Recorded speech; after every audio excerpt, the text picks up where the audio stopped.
बिहार लोक सेवा आयोग द्वारा आयोजित होने वाली जो भी परीक्षाएं हैं, आपकी बीपीएससी का एग्ज़ाम है या फिर अन्य जितने भी एग्ज़ाम हैं जो बिहार राज्य से जुड़े हुए हैं, बिहार स्पेशल से आप लोगों के प्रश्न पूछे ही जाते हैं।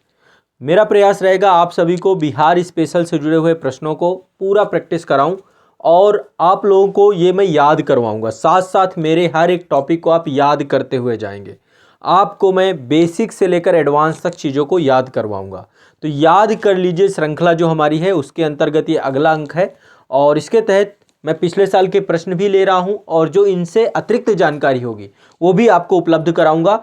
आज हम इतिहास के उन प्रश्नों को लेंगे जो प्रश्न ज़्यादा संभावित हैं, जो बिहार से पूछे जाते हैं या पूछे गए हैं। ठीक है, तो यहाँ पर क्रम से यहाँ पे प्रश्न आएंगे और मैं आप लोगों से चाहूँगा कि आप लोग सहभागिता जरूर दर्ज कराइएगा। सभी लोग इसमें जुड़िएगा जितने भी हैं और इनको याद भी करते जाएंगे। मतलब हम ये कल के लिए नहीं छोड़ेंगे। यदि आप लोग मेरे साथ अभी आधे एक घंटे हैं तो मैं चाहता हूँ कि जितनी चीज़ें आप मेरे से पढ़ें उसको याद कर लें। जितने भी टाइम का हम समय लेंगे उस टाइम पे आपको चीज़ें याद हो जाएंगी तो ही फिर फ़ायदा है, नहीं तो फिर बेनिफिट कुछ नहीं है। यदि डबल मेहनत ही करनी है तो साथ साथ याद करते चलेंगे। पेन कागज़ भी लेकर के चलिएगा, जितने भी बच्चे हैं सभी लोग पेन कागज़ लेकर चलिएगा। मैं एक एक बच्चे के जो भी क्वेश्चन होंगे पार्टिसिपेशन के वो भी देखूंगा और बताऊंगा। ठीक है, चलिए स्टार्ट करते हैं। हाँ ठीक है, और आप सभी का काम है कि आप लोग सभी छात्रों तक इस पूरी मुहिम को लेकर के जुड़ेंगे और कंटिन्यूअस आपके साथ एक बड़ा और व्यापक जुड़ाव मेरा रहेगा। तो चलिए प्रारंभ करते हैं, स्टार्ट करते हैं सेशन को। सबसे पहले एक क्वेश्चन है, ये इतिहास है। बिहार के इतिहास से बहुत सारे प्रश्न आते हैं, तो सबसे पहले हम बिहार के इतिहास को लेते हैं और समान अध्ययन की विषय वस्तु भी आपके साथ लेके चलूंगा। जैसे आधुनिक भारत हो गया, इतिहास में आधुनिक भारत है ना, तो आधुनिक भारत के भी प्रश्न मैं आप लोगों को लूंगा। तो पहला क्वेश्चन जो आप लोगों का है ये बिहार राज्य से जुड़ा हुआ है, बीपीएससी स्पेशल से जुड़ा हुआ है और यहाँ पे हम कोशिश ये करेंगे कि इसको अच्छे से याद कर लें। क्वेश्चन है, बिहार के चिरांद नामक पुरा स्थल की प्राचीनतम संस्कृति कौन सी है? इससे क्वेश्चन कई बार पूछा गया है, तो आप लोग एक बार मुझे बताएं कि हाँ किस लिए प्रमुख है, क्या होगा इसका सही आंसर। क्या ये पुरा पाषाणिक संस्कृति है, मध्य पाषाणिक संस्कृति है, नव पाषाणिक संस्कृति है, ताम्र पाषाणिक संस्कृति है? और एक जो सबसे इंपॉर्टेंट हो चुका है कि आयोग ने ई ऑप्शन का कॉन्सेप्ट जो लेकर के आए हैं, क्योंकि ये क्वेश्चन आपका 66 बीपीएससी में पूछा गया था, वो भी जो री एग्जाम हुआ था, कुछ सेंटरों का री एग्जाम भी किया गया था, उससे पूछा हुआ क्वेश्चन है।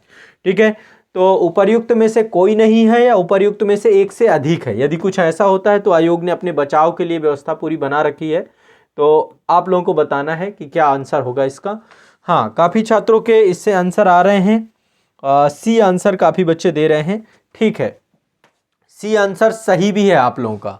तो बिहार के चिरांद नामक पुरा स्थल की प्राचीनतम संस्कृति जो आपकी है ये आपका एक नवपाषाणिक संस्कृति से जुड़ा हुआ है। ठीक है, किससे जुड़ा हुआ है? नवपाषाणिक संस्कृति से जुड़ा हुआ है। और नवपाषाणिक संस्कृति से जुड़े होने के साथ साथ चिरांद से क्या पाए गए? हड्डी उपकरण पाए गए हैं।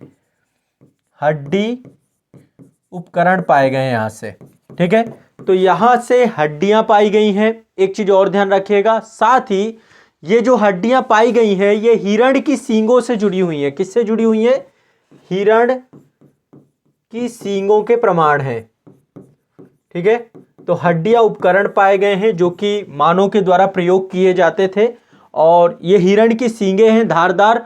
और इस साइट का उत्खनन जो हुआ था चिरांद का 1962 से 63 के आसपास करवाया गया था, ये अवधि थी इसकी।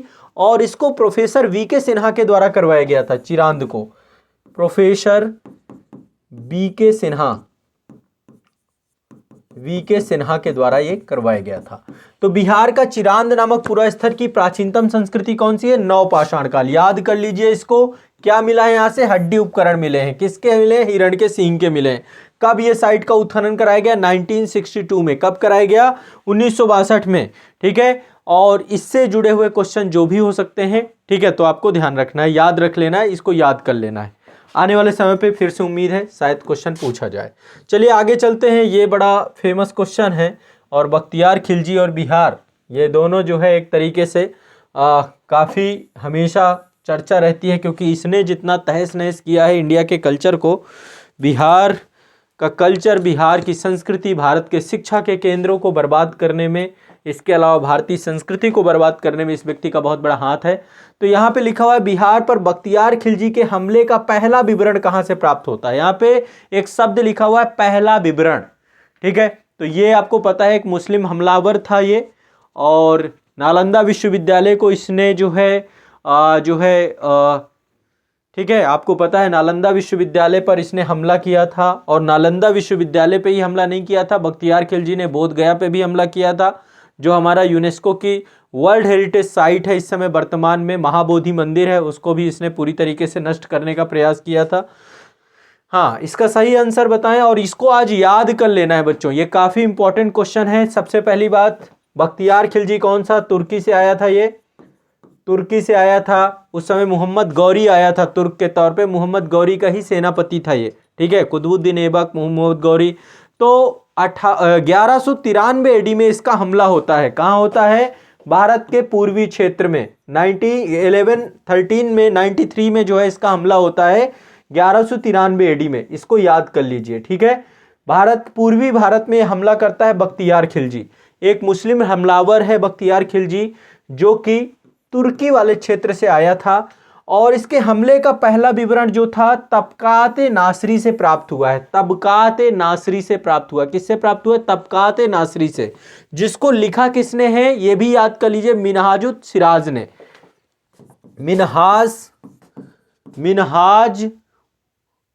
मिनहाजुद सिराज, 3 सिराज की पुस्तक है, सिराज के द्वारा यह पुस्तक लिखी गई है, तबकात-ए नासरी। याद कर लो, याद कर लीजिए, बख्तियार खिलजी के हमले का पहला विवरण कहां से प्राप्त होता है, याद कर लीजिए, बख्तियार खिलजी का पहला विवरण प्राप्त होता है तबकात-ए नासरी से, ठीक है।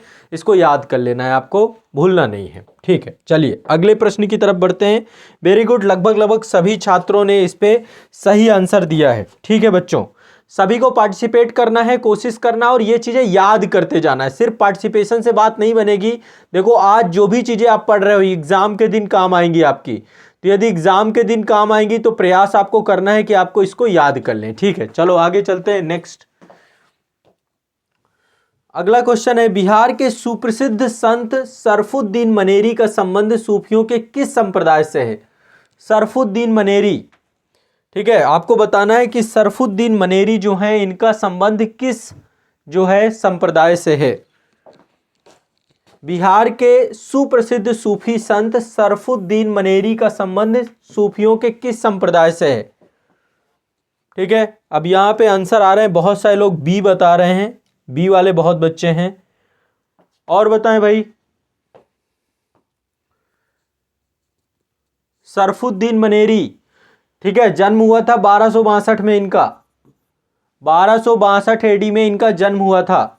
अब चूंकि मनेरी लगा हुआ है तो इनका जन्म मनेर में हुआ था, ठीक है, स्थान का नाम है जहां इनका जन्म हुआ था, ठीक है। मृत्यु कहां हुई थी इनकी, बिहार शरीफ में इनकी मृत्यु हुई थी, बिहार शरीफ में इनकी मृत्यु हुई थी। कब हुई थी इनकी मृत्यु, 1377 में, 100 साल से ज्यादा जिए ये। 1262 में इनका जन्म हुआ, 1377 में इनकी बिहार शरीफ में मृत्यु हुई। किस सिलसिले से जुड़े हुए हैं, बहुत बढ़िया, बहुत सारे बच्चों ने सी ऑप्शन दिया है, जिन्होंने सी ऑप्शन दिया है उनका सही है, फिरदौसी सिलसिले से जुड़े हुए हैं।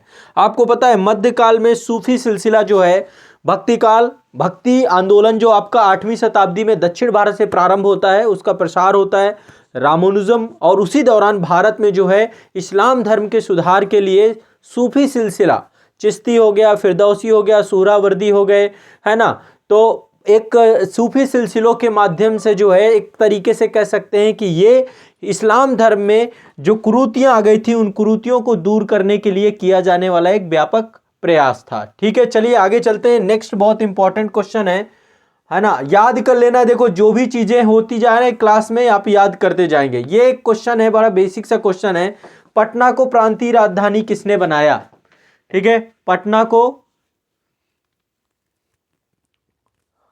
हाँ बताएं,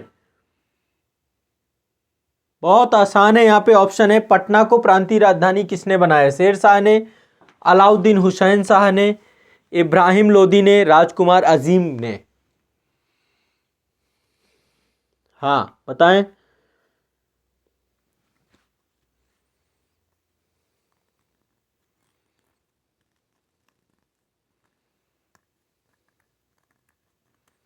ठीक है, बहुत बढ़िया, वेरी गुड, बहुत अच्छे। देखो इसका सही आंसर तो ए है, शेरशाह सूरी का। लेकिन आप यदि पटना की बात करें तो पहले इसका प्राचीन नाम पाटलिपुत्र था। क्या नाम था प्राचीन नाम? पाटलिपुत्र। यदि पाटलिपुत्र इसका प्राचीन नाम था। एक चीज और ध्यान रखिएगा, पटना का जो इसकी स्थापना करने का श्रेय जाता है वो जाता है अजातशत्रु को। अजातशत्रु के बारे में आप जानते हैं, मगध साम्राज्य में बिंबिसार जो था हर्यक वंश से जुड़ता है। ये इसका नाम हर्यक वंश से जुड़ता है। हर्यक वंश मगध साम्राज्य का पहला वंश है और इसका संस्थापक था बिंबिसार। बिंबिसार, यदि आपने देखा हो, मैं राजगीर गया था, वहां से मेरा एक भारत दर्शन का एपिसोड था जहां से मैंने पूरा मगध साम्राज्य पढ़ाया है आपका, है ना। राजगीर से ही मैंने पूरा मगध साम्राज्य, वहां पे जो बिंबिसार को जहां पे कैद किया गया था वहीं से खड़े होकर के मैंने पूरा, और चारों जो पहाड़ियां हैं जो राजगीर को, पांचों पहाड़ियां जो राजगीर को, तो वो एपिसोड आप लोग देखिएगा, आपको मगध साम्राज्य के बारे में ज्यादा जानकारी प्राप्त होगी। हर्यक वंश का संस्थापक बिंबिसार था और पाटलिपुत्र की स्थापना, पटना का प्राचीन नाम पहले पाटलिपुत्र था, ठीक है। और पाटलिपुत्र जो है इसको स्थापित किया अजातशत्रु के द्वारा, स्थापना की जाती है पाटलिपुत्र को, ठीक है। और इसके बाद जो है आपको पता है कि जो इसका बेटा आता है अजातशत्रु के बाद, उदयन, उदयन इसका बेटा आता है, ठीक है। उदयन के द्वारा राजधानी परिवर्तित की गई, उदयन के द्वारा राजधानी परिवर्तित करके पाटलिपुत्र कर दी गई, ठीक है। तो पटना को पहली बार राजधानी बनाने का काम वो भी हर्यक वंश के शासकों ने ही कर दिया था।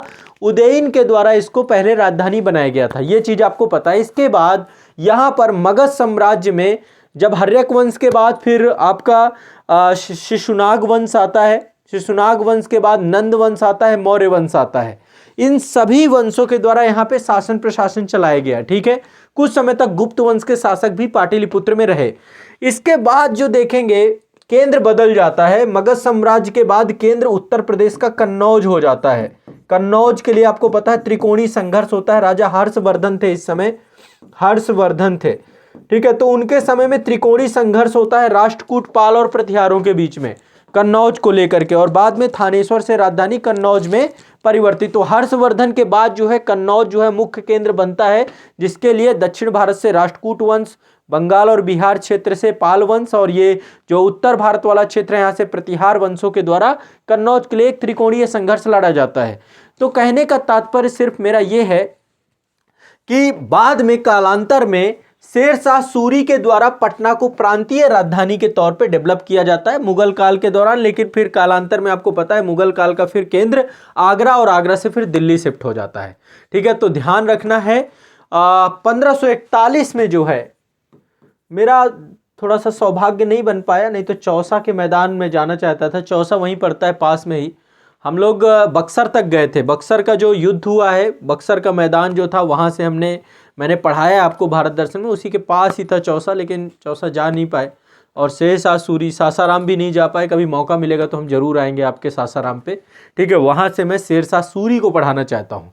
यदि मध्यकालीन इतिहास में मुझसे कोई पूछे कि आपका सबसे अच्छा जो है कह सकते हैं, तो शेरशाह सूरी बहुत ही एक तरीके से एक ऐसा शासक था जिसने आधुनिक भारत तक की नींव रखी। उसकी सोच ऐसी थी, चाहे इकोनॉमिक क्षेत्र में देखें, इंफ्रास्ट्रक्चर डेवलपमेंट की बात करें, है ना, बहुत कम अवधि में उसने एक विजनरी गोल था, बहुत विजनरी शासक था वो, ठीक है। तो शेरशाह सूरी का एक बहुत बड़ा योगदान था। यदि वो काफ़ी लंबे समय तक रहता तो निश्चित तौर पे कि बहुत बड़े लेवल का काम करता, लेकिन वही है, समय के साथ वो नहीं रह पाया, ठीक है। चलिए कोई बात नहीं, ये क्वेश्चन आपका हो गया, आगे फिर चर्चा करेंगे कभी।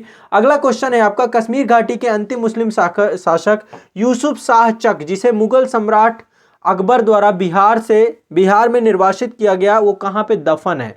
अब देखो ये क्वेश्चन थोड़ा सा कठिन टाइप के क्वेश्चन होते हैं, है ना। हाँ, थोड़ा सा कठिन क्वेश्चन होता है। इस तरीके के क्वेश्चन आमतौर पे इतिहास में छुप जाते हैं, लेकिन ये बिहार के इतिहास में शायद आपको चीजें मिल जाएं, याद हो जाए। तो देखो अकबर ने जो है कश्मीर घाटी का जो अंतिम मुगल शासक था यूसुफ शाह चक, इसको जो है पराजित करके वहाँ से निर्वासित कर दिया था, बिहार में निर्वासित कर दिया था। और इसकी मृत्यु जो होती है इस पर्सन की, यूसुफ शाह चक की, इसकी मृत्यु होती है 1592 एडी में, है ना, 1592 एडी में इसकी मृत्यु होती है। और 1592 एडी में मृत्यु होने के बाद ये नालंदा बिहार में दफनाया गया। ठीक है, बहुत सारे लोगों ने इसका आंसर सही दिया है, डी दिया है, नालंदा बिहार में ये दफनाया गया। तो ऐसे क्वेश्चन भी आते हैं और ये टोटल देखिए पूरा कंप्लीट फैक्चुअल टाइप के क्वेश्चन है। 65 बीपीएससी प्रीलिम्स में पूछा गया था क्वेश्चन। ठीक है, तो ये क्वेश्चन एक कठिन क्वेश्चन में से एक आता है। यदि आपको आता है तो आप कर लेंगे, नहीं आता है तो नहीं कर पाएंगे। ठीक है, तो इसलिए क्वेश्चन की प्रकृति भी हम लोगों को साथ साथ देखनी है। ठीक है, चलिए अगला क्वेश्चन पे चलते हैं। अगले क्वेश्चन पे सभी लोग प्रतिभाग करेंगे। अगला क्वेश्चन है 1632 में बिहार के पटना शहर में कौन सी कंपनी ने अपनी फैक्ट्री स्थापित की? 1632 में बिहार के पटना शहर में कौन सी कंपनी ने अपनी फैक्ट्री स्थापित की? ठीक है, कौन सी कंपनी ने अपनी फैक्ट्री स्थापित की? हाँ, British east India company, Dutch east India company, पुर्तगाली ईस्ट इंडिया, फ्रेंच, या उपर्युक्त में से कोई नहीं या एक से अधिक? चलिए, काफ़ी लोग ऑप्शन आंसर दे रहे हैं। विष्णुदेव कुमार जी सी कह रहे हैं, डी वाले भी हैं, ए वाले भी हैं, रजनीश कुमार कह रहे हैं डच हैं। देखो ये तो याद करने वाला क्वेश्चन है, इसको रट लेना है। ठीक है, पटना कॉलेज जो आपका है, पटना कॉलेज की उत्तरी इमारत जो है उसमें 1632 एडी में डच फैक्ट्री की स्थापना होती है। ये डच ईस्ट इंडिया कंपनी की जो स्थापना है 1632 में इसकी स्थापना होती है, 1632 में। ठीक है, डच ईस्ट इंडिया कंपनी की स्थापना होती है 1632 में। ठीक है, तो 1632 में बिहार के पटना शहर में कौन सी कंपनी ने अपनी फैक्ट्री स्थापित की? डच ईस्ट इंडिया कंपनी ने अपनी। ठीक है, तो डच ईस्ट इंडिया कंपनी ने पटना कॉलेज की उत्तरी इमारत में 1632 एडी में डच फैक्ट्री की स्थापना की। और ये जो है आपके सूती वस्त्र, ठीक है, चीनी, सोरा,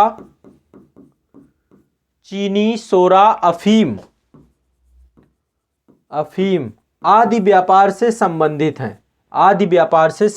हैं। ठीक है, तो 1632 में सर्वप्रथम डचों ने पटना कॉलेज की उत्तरी इमारत 1632 में डच फैक्ट्री की स्थापना की और इनके द्वारा जो है सूती वस्त्र, चीनी, सोरा, अफीम आदि का व्यापार जो है इससे जुड़ा हुआ है।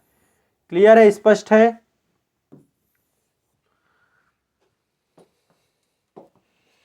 ठीक है, वेरी गुड, बहुत बढ़िया, बहुत बढ़िया। चलिए,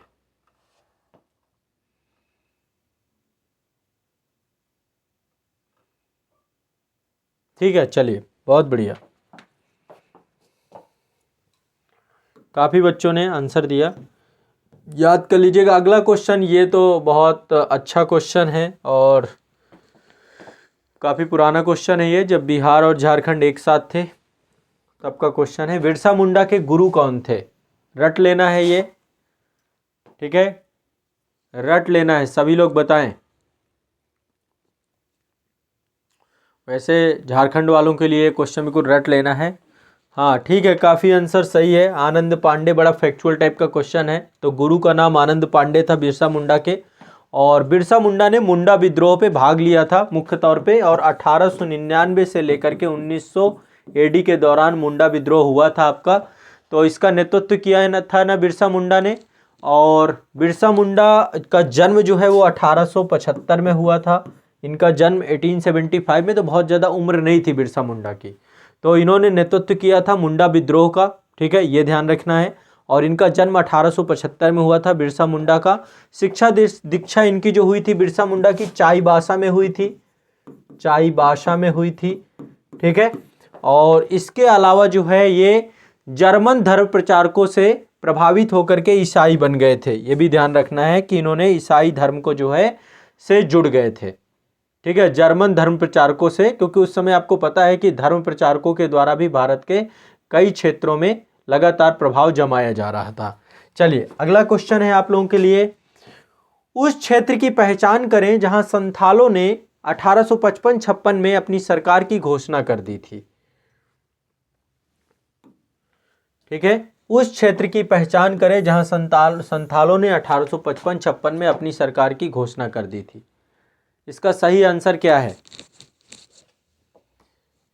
बताएं।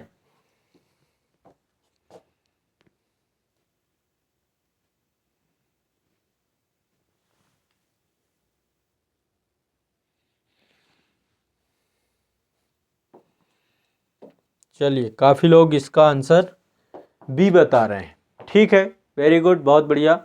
तो समयावधि यहाँ पे दी गई 1855-56 में संथालों ने भागलपुर राजमहल क्षेत्र, ये जो आपका है, ठीक है, यहाँ पर अपनी इन्होंने सरकार की घोषणा कर दी थी। इस क्षेत्र का दूसरा नाम जो मिलता है हमें, दामन ए कोह मिलता है, दामन ए कोह।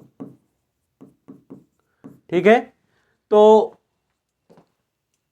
संथालों ने 1855-56 में जो है अपनी सरकार की घोषणा की भागलपुर राजमहल क्षेत्र में, और यहाँ पर जो है बहुत सारे संभ्रांत लोग रहते थे। संभ्रांत लोग आकर के यहाँ पर बस गए थे और लगातार जो है कहीं ना कहीं पे आदिवासियों का शोषक, यहाँ पर लगातार आदिवासियों का शोषक भी हो रहा था।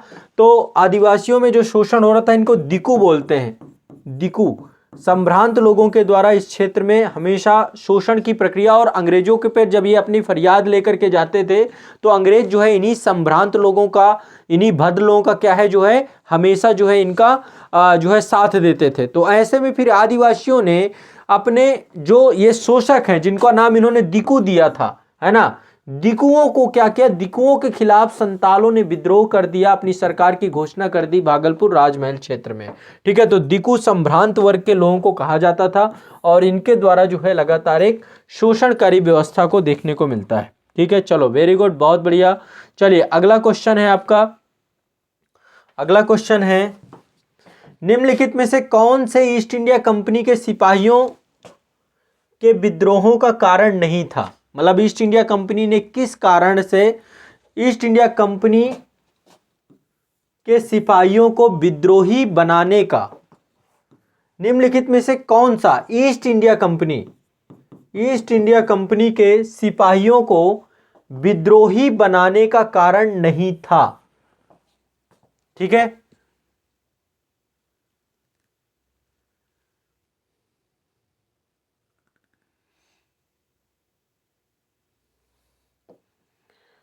ईस्ट इंडिया कंपनी के सिपाहियों को विद्रोही बनाने का कारण नहीं था। ईसाई धर्म फैलने के लिए कंपनी के अधिकारियों के प्रयास, जहाज पर यात्रा करने के लिए सिपाहियों को आदेश, भत्ते की रोकथाम, अधिकारियों की अक्षमता। तो इनमें से कौन सा कारण नहीं था? ठीक है, यहाँ पे थोड़ा सा ध्यान रखना है आपको क्वेश्चन पढ़ने पे। अब देखो एक चीज ध्यान रखिएगा, 1857 की क्रांति होती है। 1857 की क्रांति में विद्रोहियों के द्वारा जो है पूरे देश को क्या किया जाता है, कैप्चर आउट कर लिया जाता है। ठीक है, पूरे देश में। ये क्वेश्चन बहुत अच्छा है और 64 बीपीएससी में पूछा गया था ये क्वेश्चन। तो देखिए 1813 का चार्टर एक्ट आया था आपका। 1813 के चार्टर एक्ट के द्वारा ईसाई धर्म को फैलने के लिए जो है खुली छूट दे दी गई थी कि ईसाई धर्म को, जो मिशनरी है उनके द्वारा ईसाई धर्म का प्रचार प्रसार किया जा सकता है।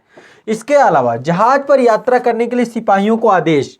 पहले क्या होता था, एक तरीके की ये रूढ़िगत धारणा है कि समुद्र पे यात्रा को धर्म के विरुद्ध माना जाता था। समुद्र को या जल को एक देवता के तौर पे माना जाता था और समुद्र पे यात्रा को, तो कहने का तात्पर्य है कि यहाँ पर समुद्र की यात्रा को भी गलत माना जाता था। तो ये ऑप्शन सही है, क्योंकि ईसाई धर्म फैलने से सिपाहियों में विद्रोही भावना आई।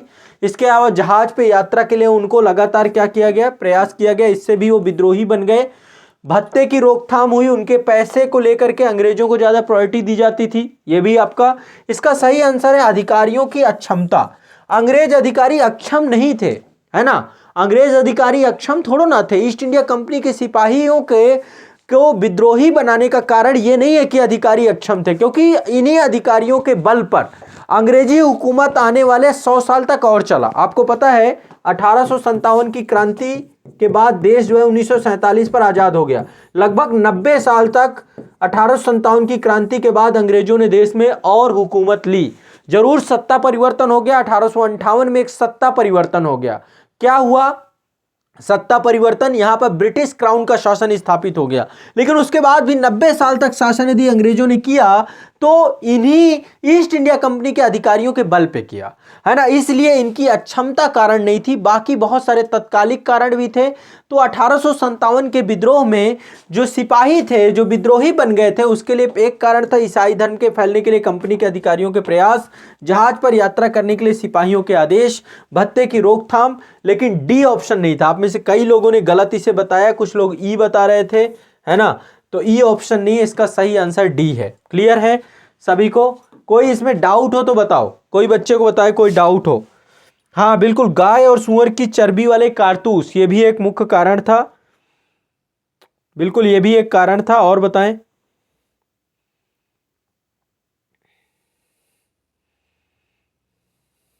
बिल्कुल, वेरी गुड।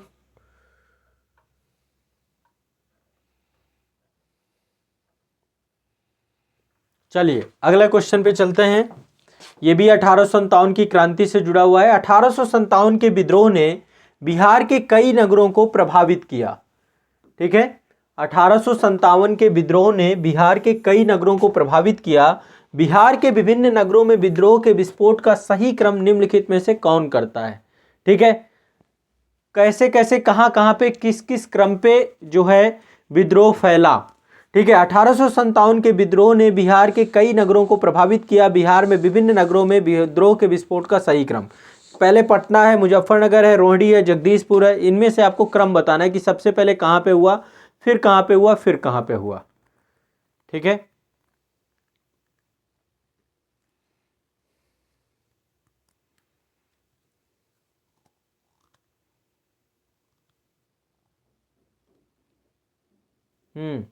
ठीक है।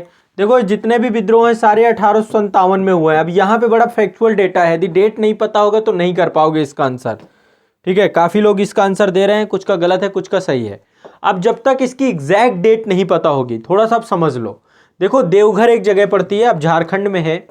देवघर में ही जो है आपका, देवघर के पास ही एक सब डिवीजन है रोहिणी नामक गांव। रोहिणी एक गांव है, ठीक है, रोहिणी एक गांव है। इस गांव में 32वीं रेजिमेंट की एक कंपनी थी, इसका मुख्यालय था। रोहिणी में 32वीं रेजिमेंट कंपनी का मुख्यालय था, कंपनी का मुख्यालय था।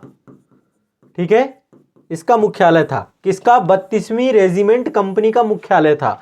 अब 32वीं रेजिमेंट कंपनी का जो मुख्यालय था, ठीक है, रोहिणी में, तो इस रेजिमेंट का यहां पे हुआ क्या? 12 जून 1857 को, 12 जून 1857, 12 जून 1857 को सबसे पहले विद्रोह यहीं पर हुआ, इस टुकड़ी ने किया। इसके बाद फिर कहां पे हुआ? फिर इसके बाद पटना में हुआ, 3 जुलाई को पटना में हुआ, 3 जुलाई 1857 को पटना में हुआ। इसके बाद अगला विद्रोह कहां पे हुआ? इसके बाद अगला विद्रोह आपका जो है मुजफ्फरपुर में हुआ, 25 जुलाई को, 25 जुलाई को आपका मुजफ्फरपुर में हुआ। फिर लास्ट में आपका जगदीशपुर में हुआ 27 जुलाई को। अब ये डेट आपको याद करनी पड़ेगी। 12 जून को रोहिणी में हुआ, क्योंकि यहाँ पे 32वीं रेजिमेंट थी, कंपनी थी, इसी कंपनी के मुख्यालय पे सबसे पहले हुआ, तो ये आपको पता होना चाहिए रोहिणी पे।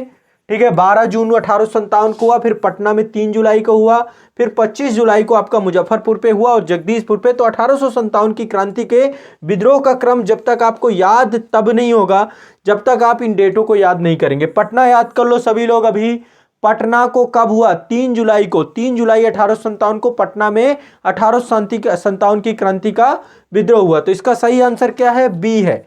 इसका सही आंसर क्या है? बी है। चलिए आज का अंतिम क्वेश्चन और ले लेते हैं आपका, और ये भी 1857 की क्रांति से जुड़ा हुआ क्वेश्चन है।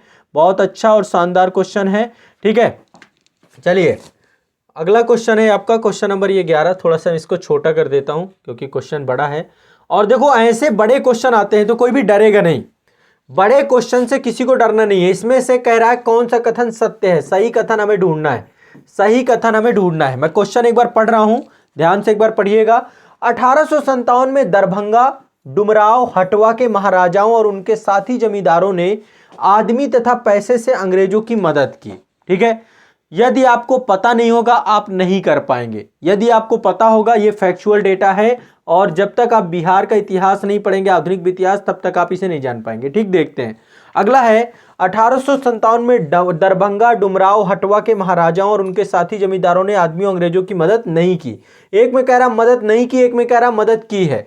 इसके बाद कह रहा 1857 में दरभंगा डुमराव और हटवा के महाराजाओं और उनके साथी जमींदारों ने पैसे से अंग्रेजों की मदद की, मतलब पैसे से तो मदद की पर आदमियों से नहीं की। ठीक है, पहले वाले में क्या है, पैसे से अंग्रेजों की मदद की, पैसे तथा आदमी दोनों को लिया है।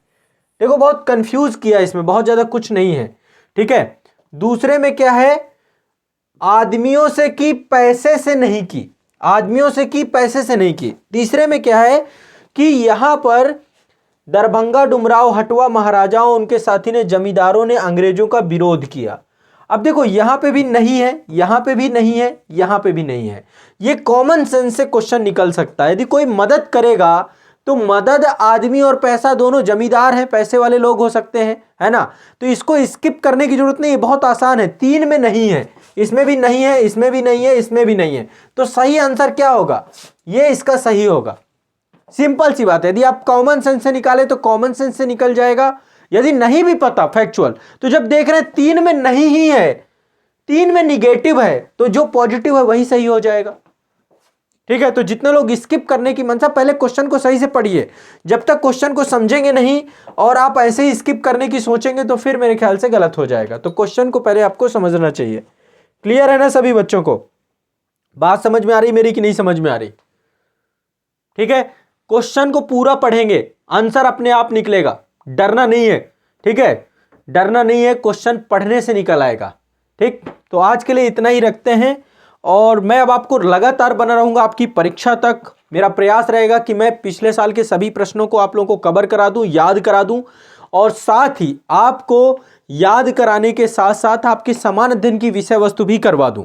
साथ में आप लोगों को मैं डिटेल से, समग्रता से जो है पूरे पाठ्यक्रम को, पूरे सिलेबस को यहाँ पर जितना पॉसिबल हो सके, ताकि आप लोग न्यूनतम समय में ज़्यादातर रिवाइज कर पाएँ, पढ़ पाएँ। तो मैं आपके साथ बना रहूँगा, कंटिन्यूअस आपको मिलता रहूँगा। हर महीने में मैक्सिमम क्लासेस लेने की कोशिश करूँगा। आप लोगों को साप्ताहिक स्तर पे मुलाकात करूंगा, आप लोग के एग्जाम रिलेटेड जो भी चीज़ें होंगी वो भी बताऊंगा और आपको एक एक विषय याद करवा दूंगा। याद कर लीजिए सीरीज की एक प्लेलिस्ट मैं बना दूंगा और साथ ही आपके एग्जाम को लेकर एक प्लेलिस्ट आपके चैनल पे मिल जाएगी, आप सभी को उसको देखना है। साथ ही आप लोग को एक दरख्वास्त और है, आप लोगों को मंथली मैगजीन फ्री मिल रही है, हर महीने की मैगजीन आपको फ्री मिल रही है। तो आपको आज़ाद बीपीएससी एकेडमी का एप्लीकेशन डाउनलोड कर लेना है, स्टडी मटेरियल सेक्शन पे आपको मैगजीन फ्री मिल जाएगी। साथ ही अभी जो लेटेस्ट मैगजीन है वो आने वाली है, वो भी आपकी वहीं पर अपडेट हो जाएगी। तो हर महीने की मैगजीन आपको वहां पर मिलेगी, इसलिए आप सभी आज़ाद बीपीएससी एकेडमी का एप्लीकेशन जरूर डाउनलोड करिए। ठीक है, चले, बहुत बहुत शुक्रिया, धन्यवाद।